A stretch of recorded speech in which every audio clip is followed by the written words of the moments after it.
The measure of a civilized society is whether people can go about their day-to-day routine and travel across its transport network peacefully and without fear of being attacked.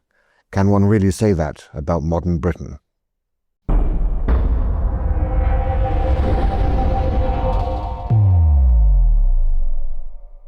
I'm Rafe Hadel-Manku, and on Saturday, an ugly incident took place when a man ploughed through a busy train, stabbing at least 11 people, most of them critically injured.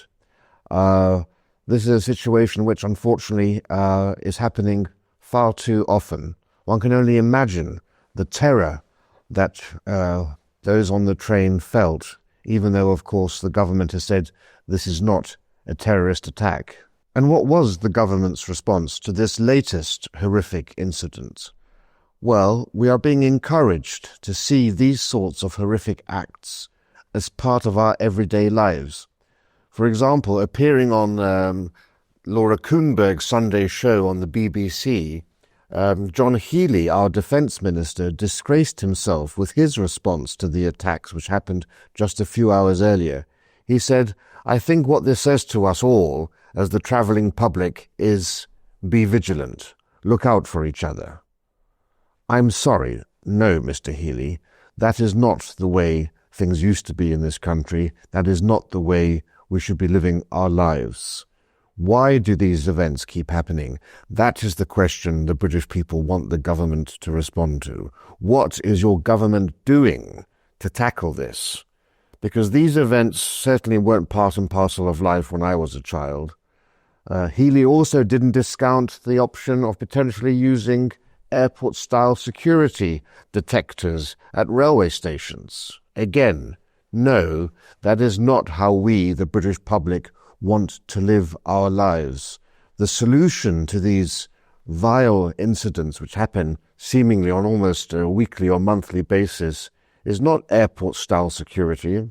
It's not banning pointy edges on knives. It's not blaming Amazon for the sale of lives. We know what the problem is. It is in the people who are perpetrating these vile acts. The suspect in this case is a 32-year-old Anthony Williams, a black man from Peterborough. As I said, police have said this is not a terrorist incident. The government has also not confirmed whether there have been mental health issues involved with all of this. But of course, undeniably, it's a terrifying incident for those people who are on the train, and one has to consider seriously whether mental health services have been aware of this individual, because what we do know is that there are potentially 3 other incidents involving this man just in the last couple of days. There are talks of various incidents where a 14-year-old boy was stabbed, where knives were displayed in various shops and so forth. This is not a way that we can continue to exist. And unfortunately, it is just the latest of a whole slew of incidents which, even if they're not terrorist-based, nevertheless show that something is deeply wrong with the fabric of our society. If you just look here at some of the incidents, this of course just follows on very recently from the terrible murder of a man in Uxbridge who was just out walking his dog. He was attacked by an Afghan migrant. We had also, last year, we had Valdo Calocane, of course, a person also suffering from schizophrenia, who killed 3 people in Nottingham. Recently, we also had, you remember, in America, in Charlotte, South Carolina, a Ukrainian woman, Irina Zarutska, was murdered on a train by a black man. It was a racist killing because he mentioned her race when he killed her. But this is a man also with mental health issues as well. And, you know, the list goes on.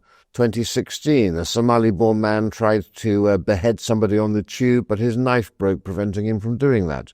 2015, Nicholas Salvador, suffering from schizophrenia, beheaded an elderly woman in her garden in an act of extreme brutality. 2013, Carl Addo detained for life for beheading his flatmate. And of course, who can forget Lee Rigby, the vile murder of Lee Rigby, where we had his murderers on camera in the street with bloodied hands and cleavers. What we can say about this, of course, is that there is an indictment here, firstly, of course, of the illegal migrant situation, of asylum seekers coming over here as well, but also amongst those who actually have been born in this country. We have a mental health crisis where we are allowing people onto the streets of this country who are a clear danger to the public. We didn't see events of this nature happening so frequently in the past. This releasing of schizophrenics into the community is clearly something that's broken, because time and time again mental health services are failing to adequately determine whether somebody is fit enough to be returned onto the streets. And it has to be said, you'll see the examples I've just shown you, there are higher rates of schizophrenia within certain ethnic communities. We've discussed this before, but here you can see from the mental health UK.org website, black men are more likely to experience psychosis. Black people are 3.5 times more likely to be detained under the Mental Health Act. Rethink shows that black men are 3 times more likely to experience psychosis, and refugees and asylum seekers are more likely to experience mental health issues than the general population. And so you do have to ask yourself why we are willingly and knowingly importing into this country vast numbers of people from troubled hotspots, places where they have had their own trauma, but potentially suffering from PTSD, higher propensity to certain mental illnesses, and then they're arriving into this country either illegally or legally or as asylum seekers. And there have been too many of these instances of British people paying the price for the government's attempt to be seen to be doing the right thing. Here's a tweet that I put out at the time of the Uxbridge murder, again involving an Afghan illegal migrant. And as I say here, Afghans are number 3 for violence in this country as a percentage of the population, and they commit more sexual assault than any other nationality. We've mentioned that before, 22 times higher for rape, but 11 times higher for drugs and robbery. And 63% of Afghans are illiterate. 15 of the 20 areas most affected by the Southport riots were areas with the highest levels of Afghan resettlement. So why are we continuing to import people from Afghanistan, for example? These are the questions I think that not enough people are willing to discuss and talk about. Also, the high propensity of people to have schizophrenia from certain cultures. And rather than focusing on those core issues and having honest conversations about whether they need to have specialist care or whether we need to be importing people as much from those sorts of countries, instead, always and a time again, there are the deflection onto other issues. Is it social media? Is it misogyny? Is it the sale of knives in shops and so forth? We need to have an adult conversation about these, because we cannot go through life having incidents of this nature occurring seemingly on a weekly or monthly basis. I'm Rafe Hadelmanku. Hello.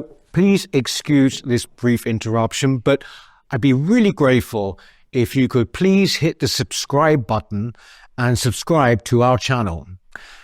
Our mission is vitally important, and we must grow this channel to ensure that our content reaches the biggest possible audience. The best way to do this is for you to subscribe. It's totally free. And in addition to subscribing, if you're able to donate or join our membership scheme, please click on the link in the description or visit our website, newcultureforum.org.uk. We've got great plans ahead, but we can't do it without your support. From only £4 per month, you'll receive a range of perks and benefits, including exclusive content. Thank you.